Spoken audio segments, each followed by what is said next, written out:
Give me the cash. Give me the money. Give me the cash. Give me the money. I drive the taxi. I drive the taxi.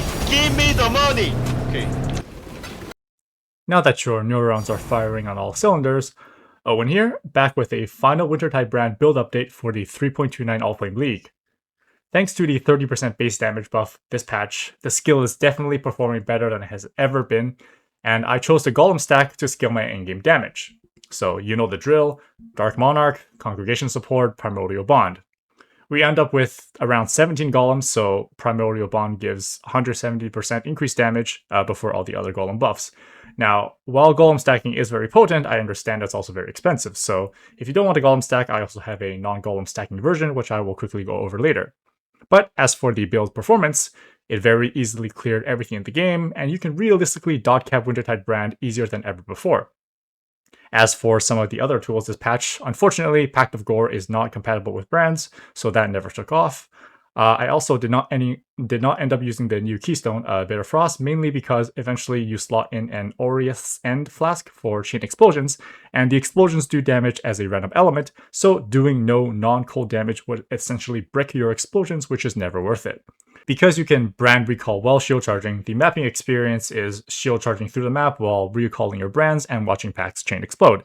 So the build is eventually okay at doing density content like Breach, Abyss, Legion, etc. Before having explosions, I farmed a lot of tile loot mechanics: Blight, Expedition, Heist, Syndicate. Thanks to the permanent Quicksilver, the build is pretty good at running from one blue tile to the next fairly quickly. The build is also pretty good at single target. The damage buffs definitely made it so that you can attempt like Ubers much easier than before, and the high damage uptime permanent Quicksilver makes the playstyle very forgiving and it's very flexible. Taking a quick look at path of building, the single average brand damage is around 10 million, toggled on Pinnacle, Shaper, DPS, since you can have 3 brands attached and then apply a secondary debuff, which is based on your primary brand stages. To get a rough estimate of total DPS, we just multiply this by 4. I know some people do some weird stuff, try to simulate full DPS, but I prefer not to mess with config and just keep my POV more natural. So we know that dot cap is around 36 million, so in my case, 40 million is overshooting dot cap. And honestly, after you hit like dot cap, I just kind of like stopped trying to continue increasing my damage and started putting more into defense. Speaking of which, this character got to 11,000 ES, max block, ES on block, and then 80% or higher all LE res, generates endurance charges on hit. Max fizz is around 16,000, 17,000 without Immortal Call guard skill up. And then with Immortal Call, it's basically impossible to die to small hits. And I don't usually do content that requires me to get hit by more than 17,000 post-mitigation fizz. So all in all, the character feels pretty tanky. One small change I did make to the build from previous leaks is that instead of anointing Ash, Storm, and Frost, I anointed Static Blows. It looks a bit funny, but let me explain. So for the Ascendancy, we take Shaper of Storms, which you can see if I toggle it on and off, it's a pretty significant contributor to total DPS. However, to shock requires us to hit, and Wintertide brand does not hit, so we have to use something else like Cold Snap, which has a 3-second cooldown. So the shock that we apply has a base duration of 2 seconds, so on paper, Ash, Storm, and Frost looks like it has more damage, but in reality, increasing the effective uptime of shock likely is better at improving the true in-game DPS, since Shaper of Storms is such a large portion of our damage. I also mentioned earlier I have a non-golem stacking version, and I imported basically my gear from last league without, the imbued gems, and the dot caps already, so, likely this is a cheaper alternative in-game build if golem stacking prices are unreasonable. And for this version, because Wintertide brand is socketed inside the helmet, you can utilize the new the Pearl Soha ring, which adds gem links to your helmet, to even further boost your damage. Now, no matter what version of Wintertide brand you're playing, or maybe you're not even following my build, you're going to need a nice weapon to scale your damage.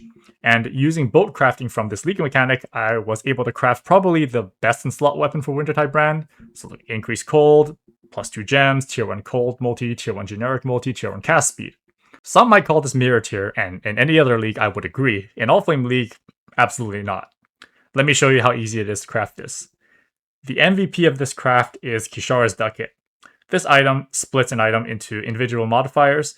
There are 2 mods that have egregiously low weightings, +1 all spell skills and tier 1 cold multi. if you were to alteration spam for these, it would take thousands and thousands of alterations before you even see one of these mods for the first time, and then you have to annul to isolate it.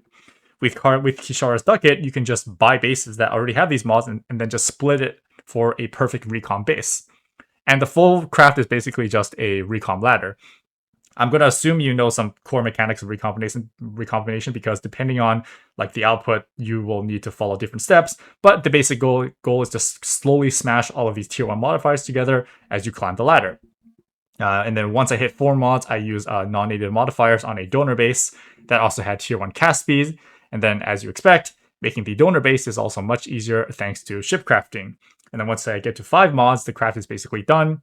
You just need to Hina cores locked, Veil Exalt, and then unveil any elemental damage or spell damage modifier. According to Claude, there's like about a 15% chance to miss if you unveil increased minion damage. But you know, hopefully you don't miss. And any spell damage or elemental damage mod works because you can just harvest swap the element to cold. So that's the craft. And since it clearly costs nowhere close to a mirror to craft, you probably should not message me or anyone else for that matter to mirror because you can just make your own at a fraction of the cost.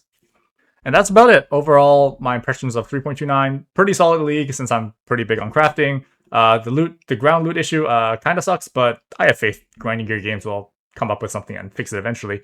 The good thing is that, you know, Wintertide brand can basically farm anything, so you aren't stuck with any specific style of mapping in case, you know, ground loot is just not in favor. Wintertide brand itself, stronger than ever before, going to be consistently a reliable all-rounder, league starter, league ender going forward. And a lot of people who follow my league start guide have messaged me in game over the past weeks, letting me know the build worked, which is really nice to hear. But yeah, that's about it from me. If you have any questions, feel free to leave a comment, but otherwise, see you next league.